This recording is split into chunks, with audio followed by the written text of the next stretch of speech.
Thanks for joining us here at the Digital Desk. I'm Elizabeth Rollins here with your 10 o'clock update. You can watch us live on Facebook, Twitter, Roku, Amazon Fire, and of course, WTOC.com.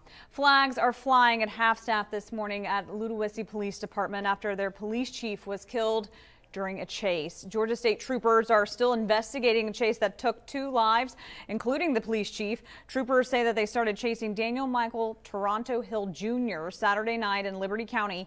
Investigators say they tried to pull him over because he was speeding. Hill led them west on Highway 84 until he crashed at a gas station in Ludowici. A motorcycle driver identified as Marvin Pope was killed in that crash. And then Ludowici Police Chief Frank McClellan was also killed while trying to stop traffic on Highway 84. Long County Sheriff Craig Nobles says the investigation is tough on his department, but they're not treating it any differently. We always give each case as much consideration and investigative effort as possible. When it's a member of law enforcement family, obviously it hits home closer. But the investigative process is the same. Hill was arrested at the crash scene and he's already made 1 court appearance. He's facing charges of felony vehicular homicide twice over, and troopers are still trying to find out why Hill tried to escape. Now, there will be a visitation of Chief McClellan tomorrow from 5 to 8 at the Geraldine McClellan Elementary School cafeteria. Beaver County Sheriff's Office is still searching for a suspect or suspects after a double shooting on Hilton Head Island. Sheriff's Office says 1 person was shot in the torso and another was shot in the hand. Those victims are recovering in the hospital this morning. Witnesses reported seeing a silver sedan with a rear spoiler speed away. The Sheriff's Office says there does not appear to be a threat to public, but if you have any information, please call police or Crime Stoppers. Estill police say this man is armed and dangerous and they need help finding him. Marcus Williams is wanted after pointing a gun at someone and threatening to shoot them during an argument. He has other warrants and is known to try to escape from law enforcement. He may be working in Beaufort County and has ties to Hampton. If you see him, please contact the Estill Police Department.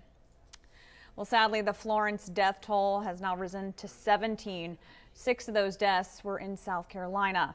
The storm system is finally making its way out of the Carolinas now, but more than 700,000 homes and businesses are still without power in the Carolinas this morning. According to the National Hurricane Center, Florence is causing flash flood and major river flooding over a large portion of North and South Carolina. And the South Carolina Department of Transportation is responding to roads that are flooded and washed out from those heavy rains. Portions of I-95 have been closed to traffic because of that flooding. The closure is causing traffic delays for evacuees trying to get back home. Officials say the main concern for the state is, of course, that flooding. Since we've been watching for this storm and hurricane, it has been most unpredictable. Well, what has been predictable and steady is our concern about the heavy rain and the flooding, and that is on course for what we have been anticipating all along. Heavy rains continue across northeast and Governor South Henry Carolina, McMaster says that the mandatory evacuation has been lifted for all counties except Georgetown and Horry counties. And a lot of groups are already organizing efforts to send supplies to South Carolina, to North Carolina, those victims there. We have it on our website information. Take a look there. You can go to our website, WTOC.com. We have posted information there for all that you need to know about donations for the hurricane recovery. And if you're currently looking for a job, well, some stores are already starting to hire for the holidays, including Target. They want to fill 120,000 positions at their stores for the shopping season. That's 20% hiring increase compared to last year. They're also hiring for their distribution centers to help with online orders. Now, those jobs, wages actually start at $12 an hour. Well, thanks for joining us. If you have any questions, be sure to post below and we'll get back to you before our next update at 11 o'clock. We'll have a weather update then. We want to give you a look at Tybee in the meantime. And of course, stay with it throughout the day at WTOC.com.